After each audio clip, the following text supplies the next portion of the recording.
오늘은 기독교 교육 진흥주일입니다. 왜 이날 이 절기를 정했나 생각해 봤더니요, 여름 성경학교 여름 행사들을 지나서 교회 학교가 자칫하면요 이 새학기 9월 돼서 조금 주춤할 수가 있어요. 열심을 못 낼 수 있어요. 그래서 그 교회 학교를 격려하고 신앙 교육을 온 교회의 과제로 새롭게 부각시키는데 9월 셋째 주가 적당하다 이렇게 생각해서 이날로 정해진 줄로 압니다. 교회의 교육적 사명은 거듭거듭 강조해도 부족함이 없습니다. 신앙교육은 매우 중요해요.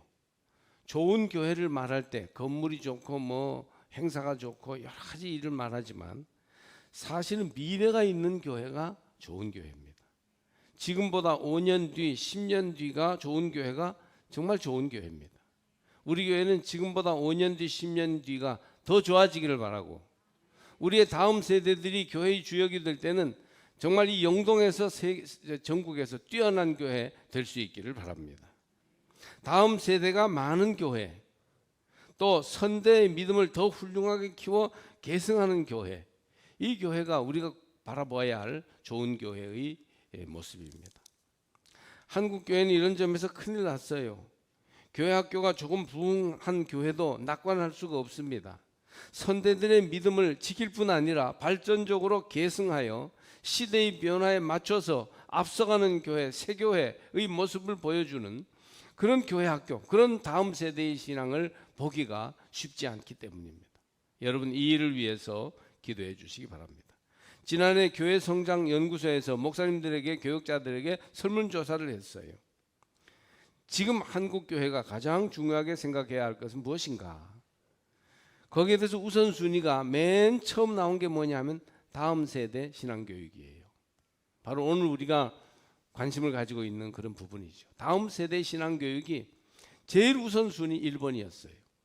그 다음에 두 번째가 지역사회에 책임지는 교회, 세 번째가 본질, 핵심 가치에 충실하는 교회.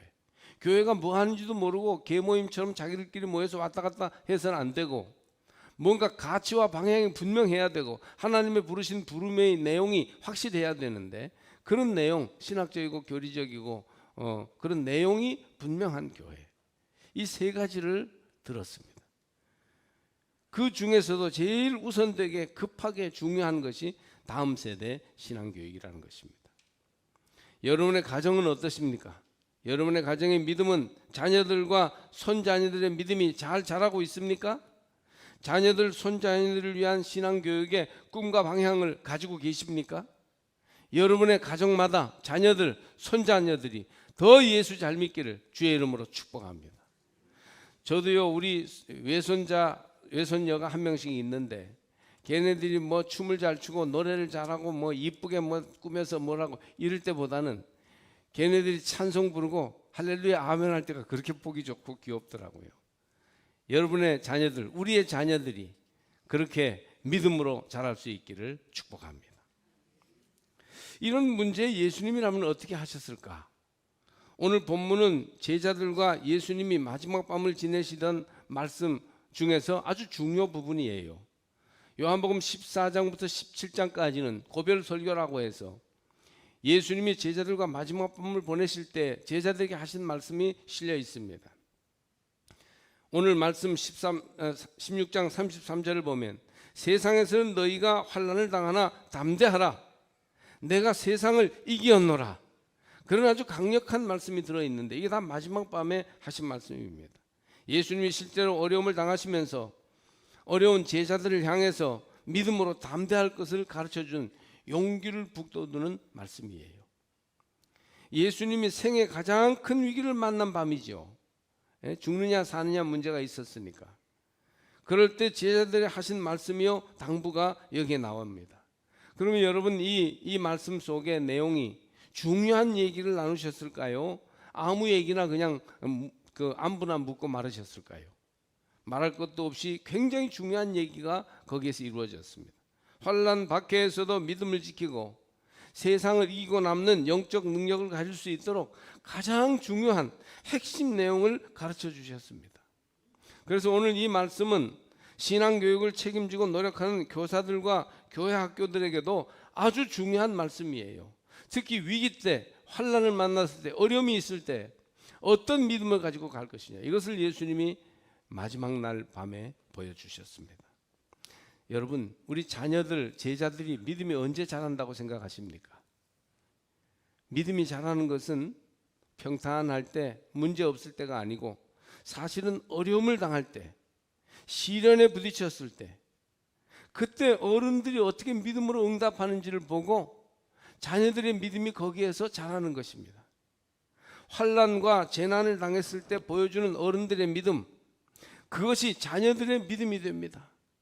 평소에는 믿음 좋은 것 같다가 환난과 시련을 만나면 그 믿음이 어디 간지 알 수 없이 믿음 없는 사람처럼 행동하게 되면 우리의 자녀들, 손자녀들이 그 믿음을, 우리 그 시험 당하는 믿음을 통해서 우리의 본질을 알게 되는 것입니다. 그러므로 여러분, 어려울 때 믿음을 보여주지 못하면 안 됩니다. 바쁘고 어려울 때, 환난과 시련이 있을 때에 기도하는 부모, 예배를 놓치지 않는 부모를 보고 자녀들의 믿음이 자라는 것입니다.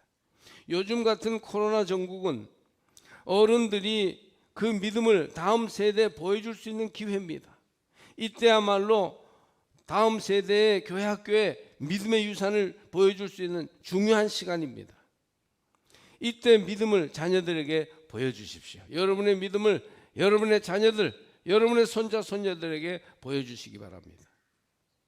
예배가 어렵고 기도하기 힘들고 생활이 문제에 봉착했을 때, 그때 부모님들이 믿음으로 나가는 거예요. 그러면 이때 아이들의 마음에 믿음이 들어가고 부모님을 존경하는 마음이 생기는 것입니다. 선생님들도 어떤 상황에서도 아이들을 품고 이름을 부르며 하나님께 기도할 때 학생들 속에서 그 믿음이 우러나오게 되는 것이지요. 그러므로 여러분, 이때 믿음을 보여주시고 이때 여러분의 가정이 복음으로 더욱 굳게 설 수 있기를 주의 이름으로 축복합니다. 누구나 재난을 당할 수 있어요. 테러와 폭행과 강도를 만날 수도 있고 감당 못할 질병이 닥쳐올 수도 있고 엄청난 실패나 재정적 손실을 만날 수도 있습니다. 사고나 가족 문제로 극복하기 어려운 곤경에 처할 수도 있어요. 재난 앞에 인간은 평등합니다. 재난이 무슨 사람 봐가면서 오기도 하고 안 오기도 하는 게 아니죠. 언제 어떤 재난을 당할지 모릅니다. 재난을 당할 때, 환난을 만났을 때 어떻게 믿음을 가지고 살아갈 것인가, 이것이 오늘 성경에 나오는 내용으로서 오늘날 다음 세대의 신앙교육은 어려울 때 어떻게 우리가 믿음을 가지고 나가는가에 달려있다고 보았을 때 굉장히 중요한 말씀이라고 볼 수 있습니다. 먼저 환난을 만나면 담대하십시오. 두려움을 떨치시기를 바랍니다. 예수님이 환난을 당할 때 담대하라, 내가 세상을 이기었노라, 그렇게 말씀하셨음을 기억하십시오. 재난을 만날 때 왜 사람들이 이기지 못할까요? 재난의 정도에도 물론 문제가 있어요. 너무 어려운 재난, 홍수나 태풍이라도 너무 강한 것이기 때문에 우리가 어려움을 당할 수 있습니다. 그러나 많은 경우에는 그 재난을 맞이하는 태도에 따라서 우리가 이기기도 하고 지기도 하는 것이에요. 두려움 때문에 재난을 이기지 못합니다. 두려움이 벌써 우리를 엄습해서 이길 수가 없어요. 중세 흑사병이 유럽에 돌았는데 많은 사람들이 피해를 보고 죽었습니다. 그런데 흑사병으로 죽은 사람보다 흑사병에 대한 두려움으로 방화가 일어나고 전쟁이 일어나고 그리고 집단 이주를 해야 되고 이러면서 죽은 사람이 더 많았다고 합니다. 오늘날 코로나 팬데믹이 이제 생겨서 전 세계에 3천만 명의 확진자가 생기고 계속 퍼져나가고 있고 하루에 몇만 명씩 확진자가 생기는 나라도 여럿인데, 이 환난을 이겨내려면 두려움을 극복해야 합니다. 담대히 대처해야 합니다. 우리나라도 두려움을 극복하고 담대히 지혜롭게 대처하면 이길 수 있을 것입니다. 예수님이 여기서 모범을 보이고 계셔요. 재난을 만날 때 담대하라, 두려움을 버려야 한다는 것이에요. 두려움은 재난의 상처와 고통에 머물게 있게 하는 잘못된 태도입니다. 환난을 만날 때, 재난을 당했을 때 두려워하지 마십시오. 예수님이 세상을 이겼습니다. 우리도 예수 안에서 재난과 환난을 이기고도 남음이 있을 것입니다. 평소에 인격 속에 믿음이 뿌리 내려서 어떤 환난이나 문제를 만나도 쉽게 흔들리지 않는 그런 담대함이 있어야 하는 것이죠. 두려움을 느끼면 엉뚱한 일을 저지르거나 평소에 할 수 있는 일도 못하게 되어서 재난을 더 크게 만드는 것이에요. 어떤 사람이 실험을 해봤어요. 흰 쥐를 따뜻한 물에 빠뜨렸습니다. 그러니까 이 모르모토 흰 쥐가 막 살아가려고 그 물 속에서 헤엄을 쳐요. 그런데 60시간이나 헤엄치면서 버티더래요. 야, 대단하죠? 흰 쥐 조그만한 게 60시간이나 버티면서 그 물에서 버티더라는 겁니다. 똑같은 종류의 흰 쥐를 이번에는 움직일 수 없을 정도로 손에 꽉 쥐었다가, 그래서 이것이 아주 완전히 그 손의 힘에 꽉 사로잡혔다가 물속에 빠뜨렸더니 어떻게 됐을까요? 흰 쥐가 몇 번 헤엄을 치려고 하다가 현저하게 활동이 떨어지더니 그냥 물속에 가라앉아 버렸습니다. 두려움이 없는 흰 쥐는 60시간을 헤엄치고 살았는데 두려움에 압도당한 흰 쥐는 몇 초도 살지 못했다는 것입니다. 그러므로 여러분, 우리가 두려움으로 무력감에 빠지면 재난을 당할 때 도저히 이길 수 없고 고통과 피해를 크게 당하게 될 것입니다. 그러므로 예수 안에서 담대하십시오. 인생의 재난 때 용기를 잃지 마시고 두려움을 물리치시기를 바랍니다. 두 번째로, 환난을 만날 때 우리는 가능성을 찾아야 됩니다. 많은 사람들이 환난을 만나고 재난을 당하면 파괴되고 상실되는 것에 충격을 받아서 주저앉아 버립니다. 그래서 잃어버린 것을 자꾸 생각해요. 이번 장마에 아이고 뒤에 떼놓으니 아주 문전 옥답이 다 쓸려가 버렸지 뭐야. 이번 농사는 다 망했어. 자꾸 잃어버린 것에 공황 상태에 빠져서 그거 생각하느라고 아무 일도 못하고 잠도 못 자고 그러면요, 정말 그 한 해 동안 망합니다. 그러나 잃어버린 것을 생각하기보다는 남아있는 것을 찾아봐야 돼요. 환난 때, 어려울 때, 병들었을 때, 재난 때 남아있는 것을 찾아봐요. 병들어도 아주 큰 병이 들으면 굉장히 타격이 크지만 그래도 남아있는 몸의 다른 부분을 생각해 보면 살아날 수 있는 방법이 있습니다. 조니 에릭슨이라는 여자는 구필 화가예요. 입으로 피를 잡고 그림 그리는 사람이죠. 미국 전역에 강연을 다니고 카드나 화보에 애용했던 화가입니다. 유명한 화가죠. 근데 이 조니 에릭슨이 어릴 적에는 아주 건강한 아이였다고 해요. 스포츠를 즐기는 그런 아이였습니다. 조니는 승마도 하고 수영도 잘하고 달리기도 아주 잘하는 어린이였습니다. 어느 여름에 자기 집 뒤편 호수에서 수영을 하는데 얕은 물인 줄 모르고 다이빙을 했어요. 그만.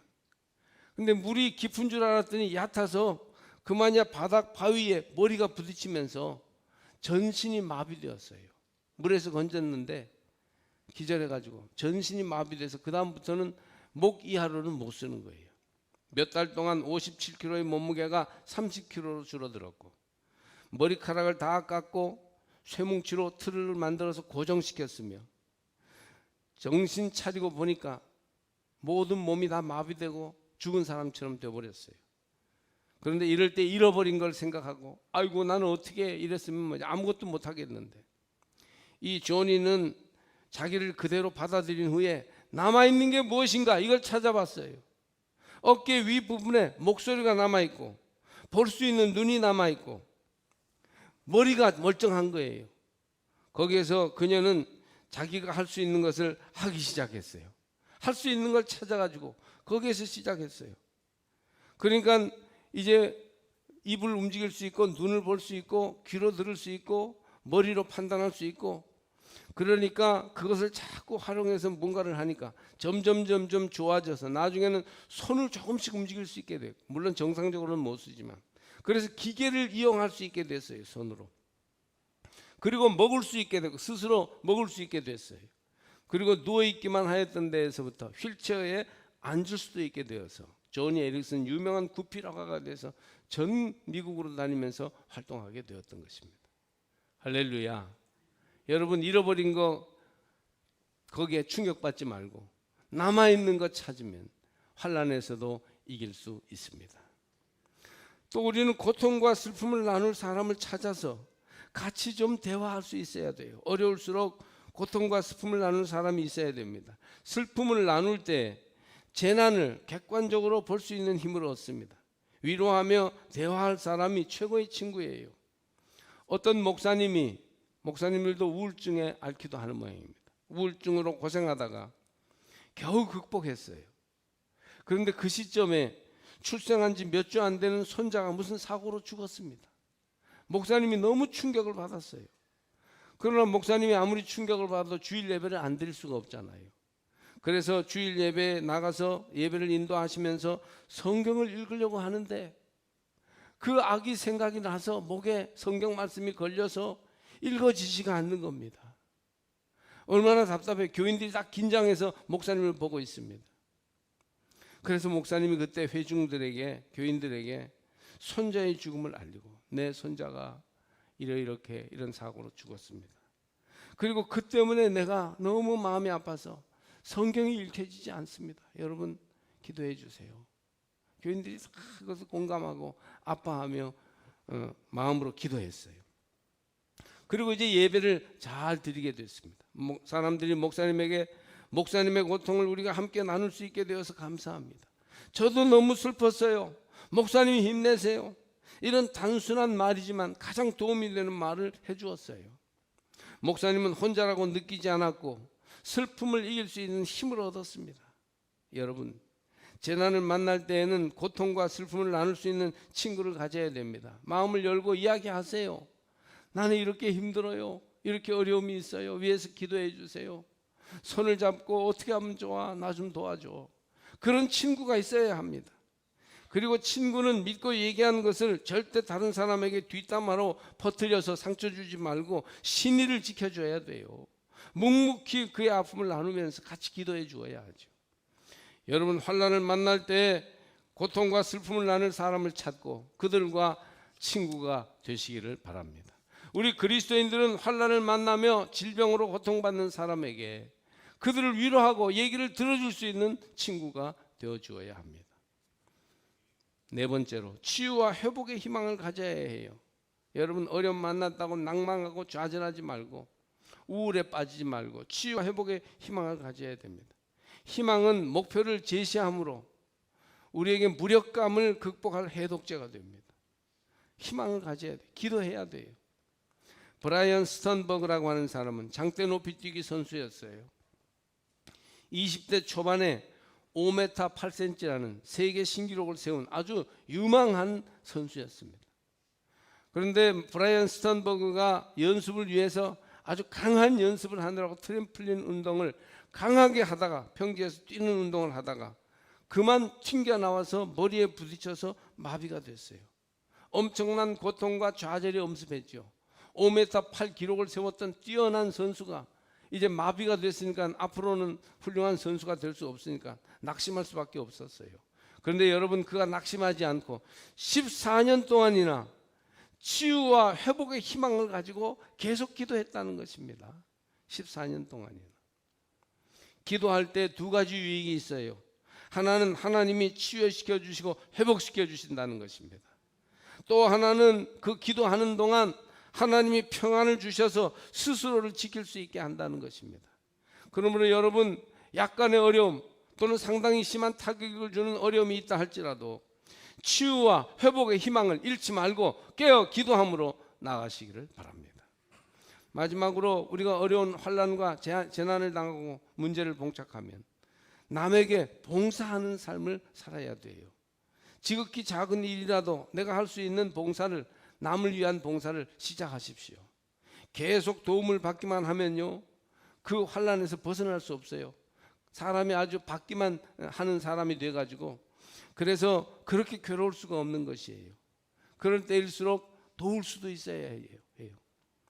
외국 장애인 시설은 아주 최첨단의 편의시설로 완전히 갖추어진 경우가 많죠.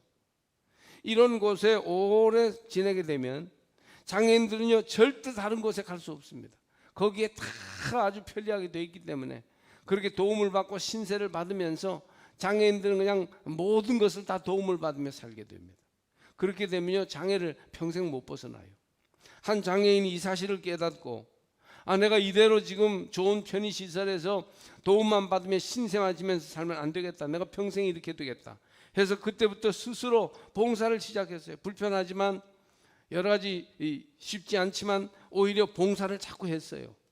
그러니까 몸의 기능들이 조금씩 좋아지고 마음도 담대해지고 할 수 있다는 그런 믿음도 생겨서 장애시설에서 나올 수 있게 됐습니다. 편한 장애시설에서 계속 도움을 받는 게 좋을까요? 장애시설에서 나와서 좀 불편해도 자기가 스스로 할 수 있는 게 좋을까요? 그건 말할 필요도 없지요. 재난을 만났을 때 그때 남을 도울 수 있는 것을 발견해야 됩니다. 정말이에요. 여러분 교회를 위해서, 남을 위해서, 이웃을 위해서 일할 수 있는 사람들이 되시기를 바랍니다. 지금 온 세상이 재난을 당하고 있습니다. 이때 우리는 믿음을 보여주어야 합니다. 그래서 세상 사람들에게도 믿는 이의 아름다운 덕을 보여주어야 하고 우리의 자녀들, 손자녀들에게도 우리 할머니, 할아버지, 우리 어머니, 아버지가 이렇게 믿음으로 훌륭하게 서신 분이었구나. 이걸 좀 간증하고 드러낼 수 있어야 합니다. 언제 믿음을 보여주시겠습니까? Use your faith. 당신의 믿음을 사용하십시오. 그때가 바로 지금입니다.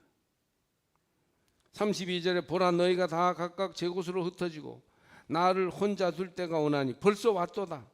그러나 내가 혼자 있는 것이 아니라 아버지께서 나와 함께 계시느니라. 예수님도 환난 때에 그때 믿음으로 세상을 이기시면서 제자들에게 보여주셨어요. 내가 세상을 이겼다.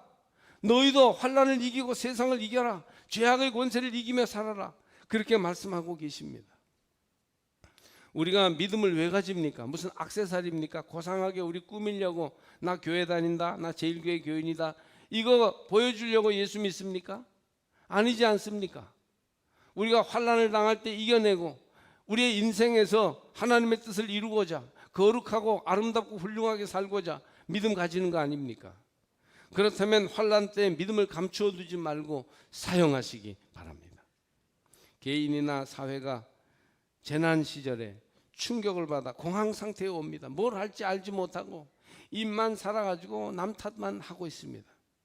그러나 거기 머물러 있지 말고 빨리 벗어나서 두려움을 버리고 남아있는 가능성들을 찾으며 친구들과 고통과 슬픔을 나누고 회복의 희망을 가지고 깨어 기도하며 남을 위한 작은 봉사를 계속하십시오.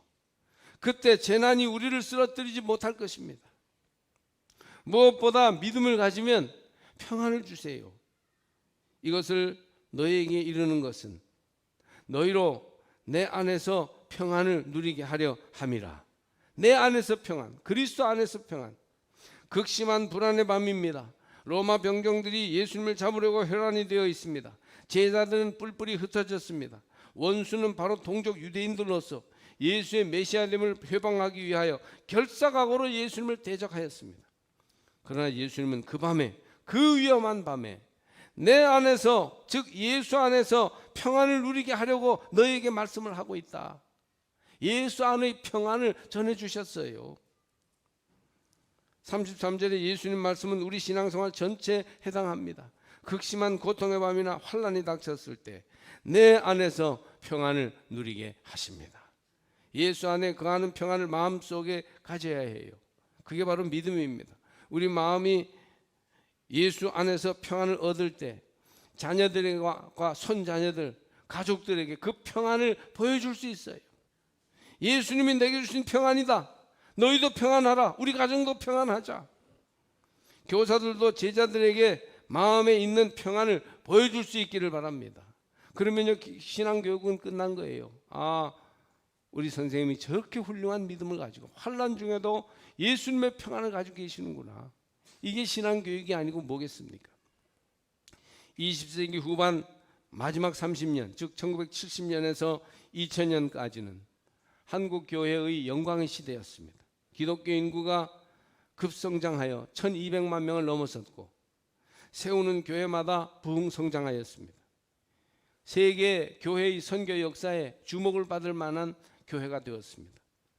그러나 그로부터 몇십 년이 지나 2020년을 지나는 지금 한국 교회는 큰 위기를 만났어요.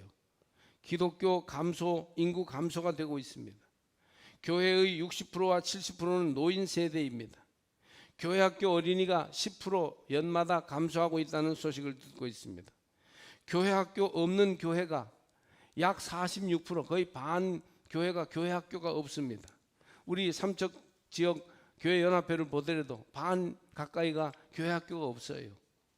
여름 성경학교나 수련회를 자체적으로 할 수 없는 교회가 70%가 됩니다. 그래서 요즘 연합 집회를 많이 하는 겁니다. 신앙적으로도 환란의 밤이요, 영적인 위기의 시대입니다. 초등학생 10명 중에 3, 4명이 음란물을 수시로 접합니다. 그 중에 10%는 음란물에 중독되어 있다고 합니다. 초등학생이에요. 중고등학생이 아니에요. 초등학생. 중고등학생, 대학생들은 말할 것도 없습니다. 최근 일어난 텔레그램 N번방 박사방 사건은 우리를 충격에 빠뜨렸는데 이게 지금 그들의 현실이에요. 음란물을 만들고 제작하는 사람들이 대부분 10대와 20대입니다. 소위 성적 자유 현상으로 아주 그냥 홍수가 일어나듯이 음란 시대가 퍼져나가서 다음 세대를 우리가 보호하지 못하고 있습니다. 이런 혼탁한 세상에서 하나님 없는 삶이 언제라도 향락과 음란의 먹잇감이 될 수 있다는 것은 보지 않아도 분명한 사실입니다. 브레이크가 파열되어 더 이상 기능을 할 수 없는 자동차와 같이 한국교회 다음 세대는 급속히 침체와 영적 몰락의 길로 치닫고 있습니다. 우리 자녀들을 어찌해야 하겠습니까? 제자들이 죄악의 길, 타락의 길로 내달리고 있습니다. 그래서 교회 학교가 텅텅 비어가고 있습니다. 우리의 희망이 다음 세대를 제자 삼는 데 있는데 교회가 그 일을 최우선의 과제로 삼고 있는데 어찌할 것입니까? 여러분, 기도해야 합니다. 안타까이 여기며 눈물로 자녀들의 이름을 부르며 예수께로 돌아오라고 그들을 권면해야 합니다. 평안을 누리는 믿음, 환난을 이기는 믿음. 부모된 여러분, 교사된 여러분, 제자들과 마지막 밤에 가르쳐 주셨던 예수님의 이 말씀을 기억하십시오. 내 안에서 평안을 누리라. 세상을 이기고 환난을 이기라. 예수님께서 우리에게 그런 믿음을 요구하고 계십니다. 먼저 예수 안의 평안을 우리가 누리고 그 평안을 자녀들과 제자들에게 나누어 주셔야 합니다. 환난을 당할 때 믿음을 살려 환난을 이기는 삶과 인격을 보여주십시오.